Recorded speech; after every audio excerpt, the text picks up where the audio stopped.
앞에 나올 수 없을 때 주님 날 먼저 안으시네. 그럼에도 불구하고 날 사랑하시는 내 하나님의 사랑은 나의 모든 걸 덮고, 그럼에도 불구하고 날 안아주시는 내 하나님을 부를 때 아버지라 부르죠. 마음속에 어려움이 있을 때, 마음속에 어려움이 있을 때, 마음속에 어려움이 있을 때 주님 내게 먼저 오사 내 마음을 만지고, 주님 앞에 나올 수 없을 때, 주님 앞에 나올 수 없을 때, 주님 앞에 나올 수 없을 때 주님 날 먼저 안으시네. 그럼에도 불구하고 날 사랑하시는 내 하나님의 사랑은 나의 모든 걸 덮고, 그럼에도 불구하고 날 안아주시는 내 하나님을 부를 때 아버지라 부르죠. 그럼에도 불구하고 날 사랑하시는 내 하나님의 사랑은 나의 모든 걸 덮고, 그럼에도 불구하고 날 안아주시는 내 하나님을 부를 때 아버지라 부르죠.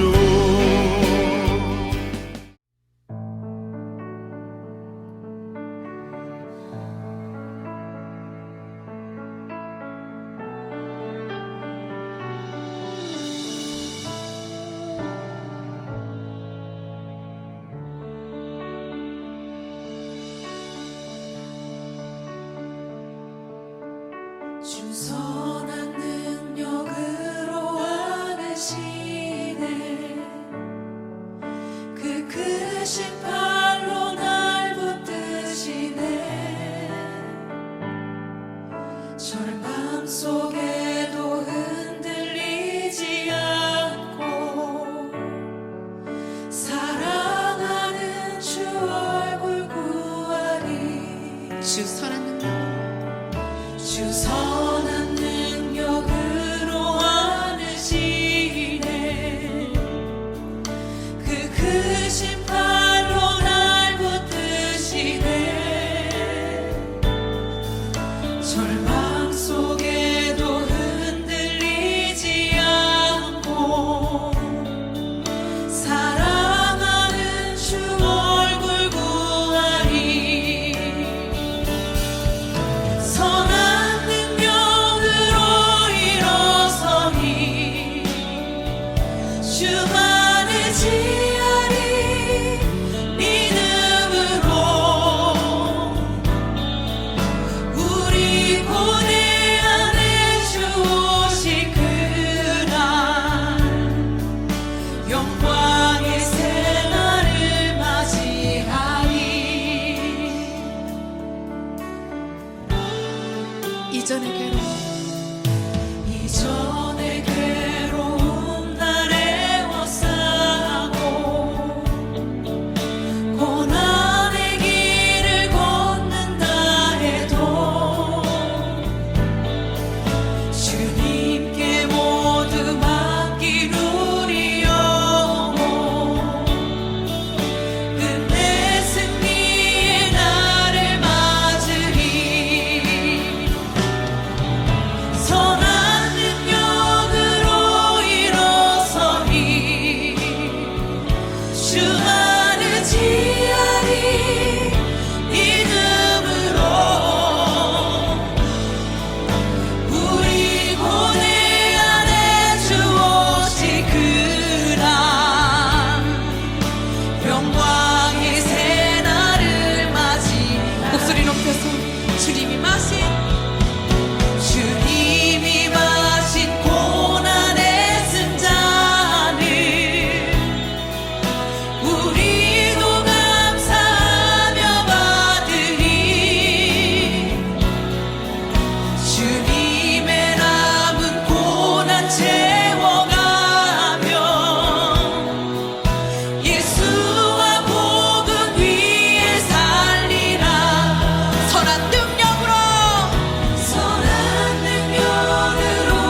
네, 오늘의 말씀 창세기 42장 26절로 38절 말씀 봉독하겠습니다.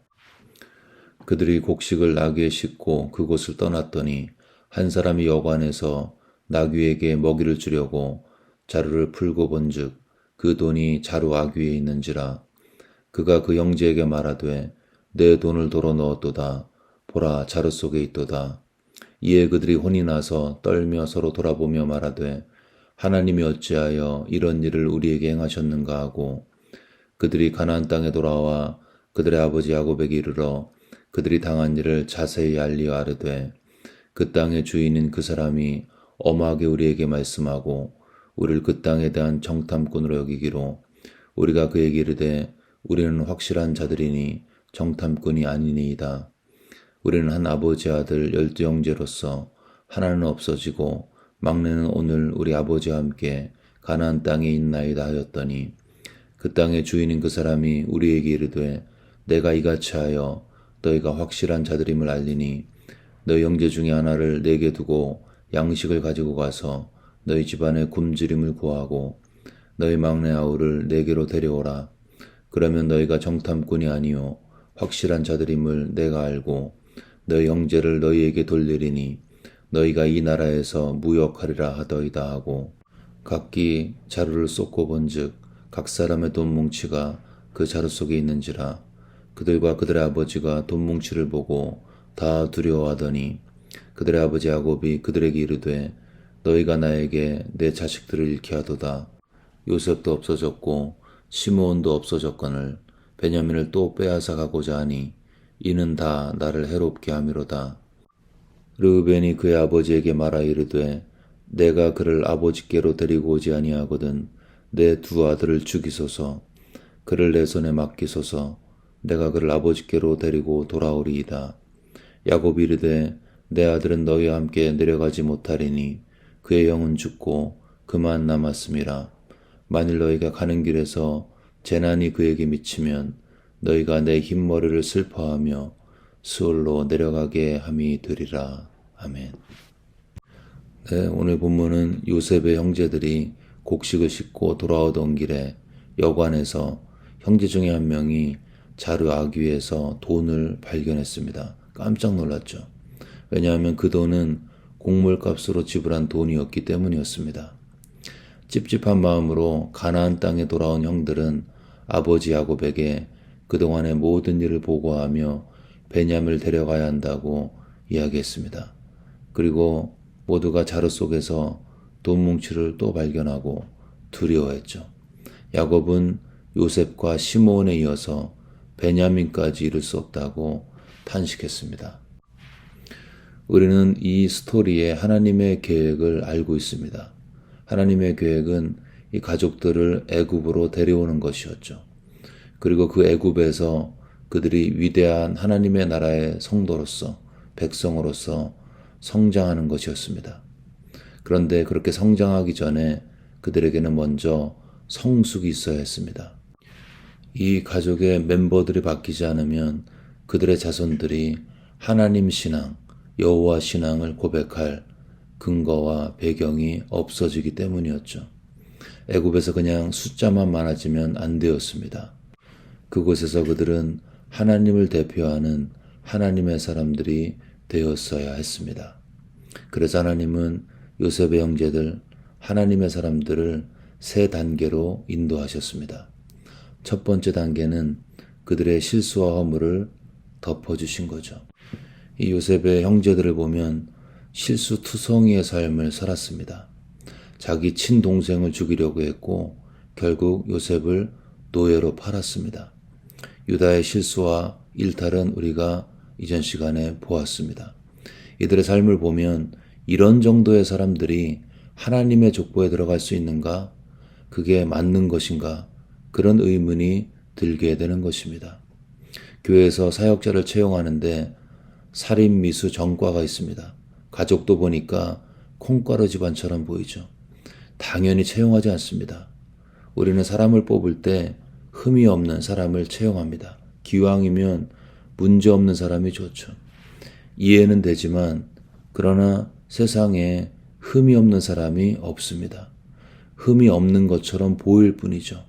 인간은 죄인이고 인간의 마음은 아무리 교양과 에티켓으로 치장을 했어도 심히 부패했고 부패한 곳에서 나는 그 냄새, 향수 아무리 뿌려도 막을 수가 없습니다.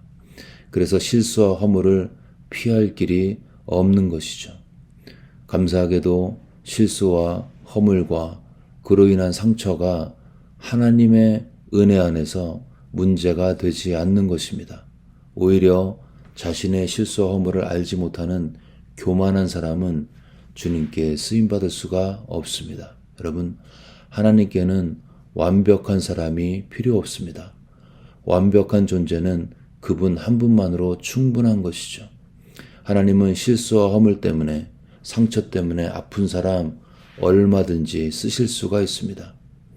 사역자로서의 첫 번째 조건, 상처가 있는 사람.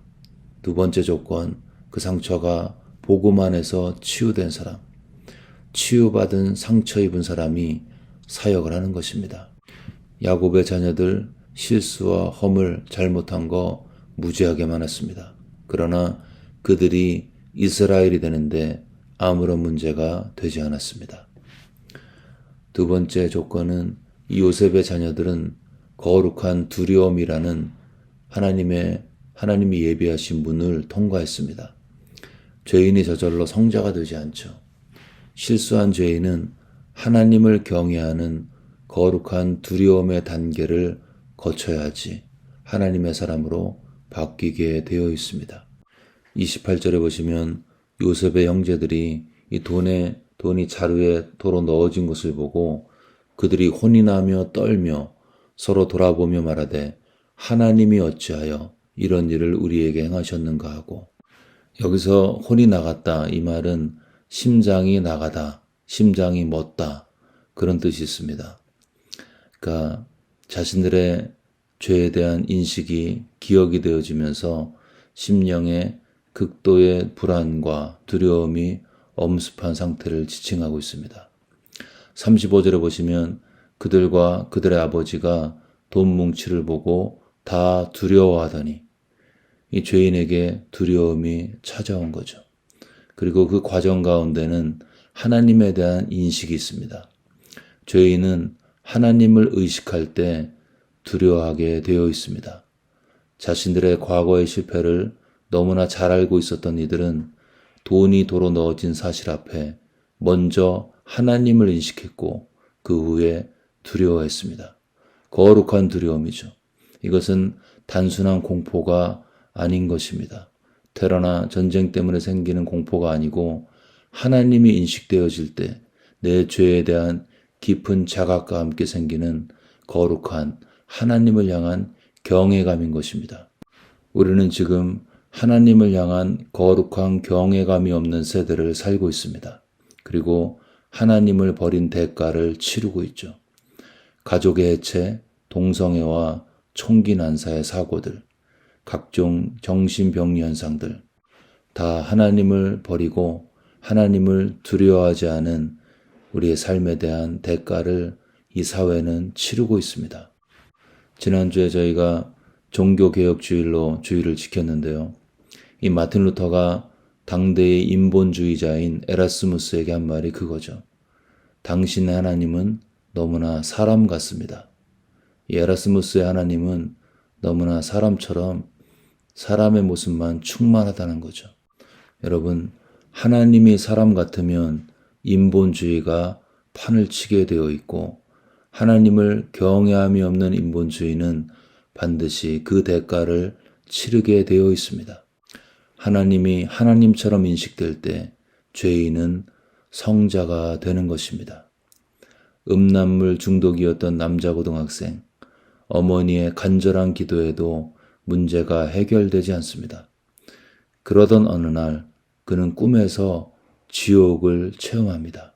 그리고 자신의 영혼이 이대로 살다가는 지옥에 갈 수 있다는 하나님이 인식되어지는 그 순간에 하나님을 두려워하고 하나님을 경외하는 마음이 그 마음을 지배하는 그 순간 그는 음란물 중독에서 서서히 해방되게 되었습니다. 위로와 평화, 사랑, 우정만이 강조되어지는, 뭔가 긍정적이고 뭔가 소망이 있고 위로만 되어지는, 그런 것들만 강조되어지는 그러한 시대를 살고 있습니다. 그런데요, 정말 회복을 원한다면 회복의 첫 단계는 거룩한 경외감을 회복하는 것입니다. 내가 죄 가운데 계속 매여서 도저히 빠져나올 수 없을 때 하나님을 두려워하고 하나님을 경외함으로 그 죄를 끊어버리는 것입니다. 내가 이렇게 살다가는 하나님 앞에 설 수가 없다. 이 믿음의 고백이 심령 가운데 되어지는 동시에 내가 돌이키고 회개하면 언제든지 용서하신다는 복음의 메시지가 심령에 계시가 되어질 때 그 사람은 주님의 회복을 체험하고 하나님을 닮아가는 거룩한 성화의 과정 가운데 주님께 쓰임받게 되는 것입니다. 여호와를 경외하는 것이 지식의 근본이라. 이 말씀 기억하면서 하나님을 경외하고 두려워함으로 죄인이 변하여 하나님의 백성으로 성숙되어지는 우리 모두가 되시기를 주의 이름으로 축원합니다. 세 번째, 야곱의 자녀들이 바뀌었던 세 번째 단계는 회개였습니다. 후에 요셉이 형제들과 다시 만나죠. 그럴 때 회개의 전형적인 모습을 보여주고 있습니다.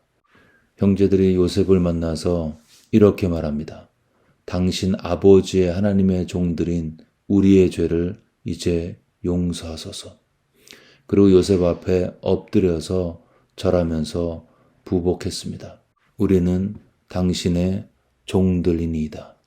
인간적으로 봤을 때 형들인데 동생 앞에 무릎으로 부복했습니다. 이게 회개죠. 인간적인 관계, 이전의 관계 더 이상 중요하지 않습니다. 다 내려놓고 그들은 철저한 죄인으로 요셉 앞에 무릎으로 나아가 부복했습니다. 그리고 극적인 화해와 회복을 체험했죠. 이것이 세 번째 단계인 회개였습니다. 정리하면 형편없던 야곱의 가족들이 애굽에서 하나님의 백성으로 만들어져 갔습니다. 실수가 많았지만 하나님을 경외했고 그 두려운 하나님 앞에서 회개로 반응했기 때문이었습니다. 나는 실패자이기 때문에 하나님의 백성이 될 수 없어. 이것은 사탄이 우리에게 주는 가장 강력한 거짓말인 것입니다. 하나님은 실패자도 하나님을 경외하면, 회개하면 하나님 나라의 기둥으로 만드실 수 있습니다. 그래서 복음은 실패자에게, 실수한 사람에게 기회인 것입니다. 형제들아, 너희를 부르심을 보라. 육체를 따라 지혜로운 자 많지 아니하며 능한 자가 많지 아니하며 문벌 좋은 자가 많지 아니하도다. 여러분, 지혜가 없어도 괜찮습니다. 예수님이 우리에게 지혜가 되시기 때문이죠. 문벌이 없어도 아무 문제 없습니다. 진짜 권세는 예수님께 있기 때문인 것입니다. 주님께서 나를 쓰실 수 없는 것은 내가 능력이 없고 실패를 많이 하고 죄인이어서가 아니고요. 주께서 나를 쓰실 수 없는 것은 내 안에 하나님을 두려워하고 하나님을 경외하고 그 하나님 앞에 진정한 회개가 없기 때문인 것입니다. 여러분, 과거에 아무리 잘못했어도, 죄를 저질렀어도, 그것이 비록 살인미수나 사기나 인간적으로 봤을 때 참 용서받기 힘든 사역자로서 감당할 수 없는, 자격이 도무지 없는 그런 죄라 할지라도 오늘 하루 하나님을 두려워하는 마음을 회복하고 주님 앞에 회개하는 마음으로 살 때에 하나님은 그러한 죄인을 바꾸셔서 하나님의 사람으로 만드시고 성장시키시고 성숙시키셔서 주님의 나라의 기둥과 같이 만들어 주시는 이 놀라운 축복을 우리의 삶 가운데 체험하시기를 주의 이름으로 축원합니다. 아멘. 네, 이 시간 들은 말씀 붙들고 기도하실 때 우리의 과거의 실수와 허물들 다 내려놓고 오늘부터 하나님을 경외하고 하나님의 거룩한 임재 앞에 회개로 반응해서 이후로는 하나님의 거룩한 백성으로 변화되어지고 쓰임받을 수 있도록 들은 말씀 기억하면서 간절히 기도하겠습니다.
계속해서 열방과 대한민국을 기도하실 때 전쟁 중인 유크레인에 평화가 임할 수 있도록, 또 전세계 복음을 증거하시는 선교사님들 가정을 지켜주시고 가정에 평화가 임하게 도와주시고 재정적인 서포트가 잘 이루어지게 도와주시고, 또 그들의 사역을 사용하셔서 열방 가운데 하나님의 복음이 증거될 수 있도록 선교사님들의 사역과 가정을 위해서 기도하겠습니다. 또한 이태원 사고 때문에 고통하는 우리의 조국을 위해서 기도하겠습니다. 특별히 하나님의 위로가 가족을 잃은 유가족들에게 넘치도록 임할 수 있도록 간절히 기도하겠습니다. 북한 땅에 복음이 증거되는 복음 통일의 역사를 위해서 우리의 조국과 열방을 기억하면서 간절히 기도하겠습니다.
마지막으로 교회를 위해 기도하실 때 이번 주 성도 총회를 통해서 성도들의 마음이 하나로 모아져서 차세대 미션센터 계획들이 수립이 되고 내년도 일꾼들이 선출될 수 있도록 우리의 마음을 모아 기도하겠습니다. 진행되고 있는 가을학기 교육훈련과 함께 하셔서 말씀의 풍성한 잔치가 이루어지고 또 배워진 말씀들이 순종되어져서 삶의 열매로 맺어질 수 있도록 가을학기 교육훈련과 과정을 위해서 간절히 기도하겠습니다. 마지막으로 주변에 아프신 분들 기억하면서 하나님께서 치유로 함께 해달라고, 또 심령 깊은 곳에 평강으로 함께 해달라고, 특별히 가족들에게 힘을 주시고 견딜 수 있는 용기와 담대함 달라고 아프신 분들을 마음에 품고 간절히 기도하겠습니다.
네, 이제 주기도문 하심으로 기도회를 마치겠습니다.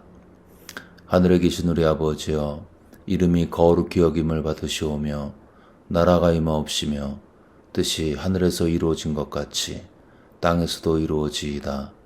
오늘 우리에게 일용할 양식을 주시옵고 우리가 우리에게 죄 지은 자를 사하여 준 것 같이 우리의 죄를 사하여 주시옵고 우리를 시험에 들게 하지 마옵시고 다만 악에서 구하시옵소서.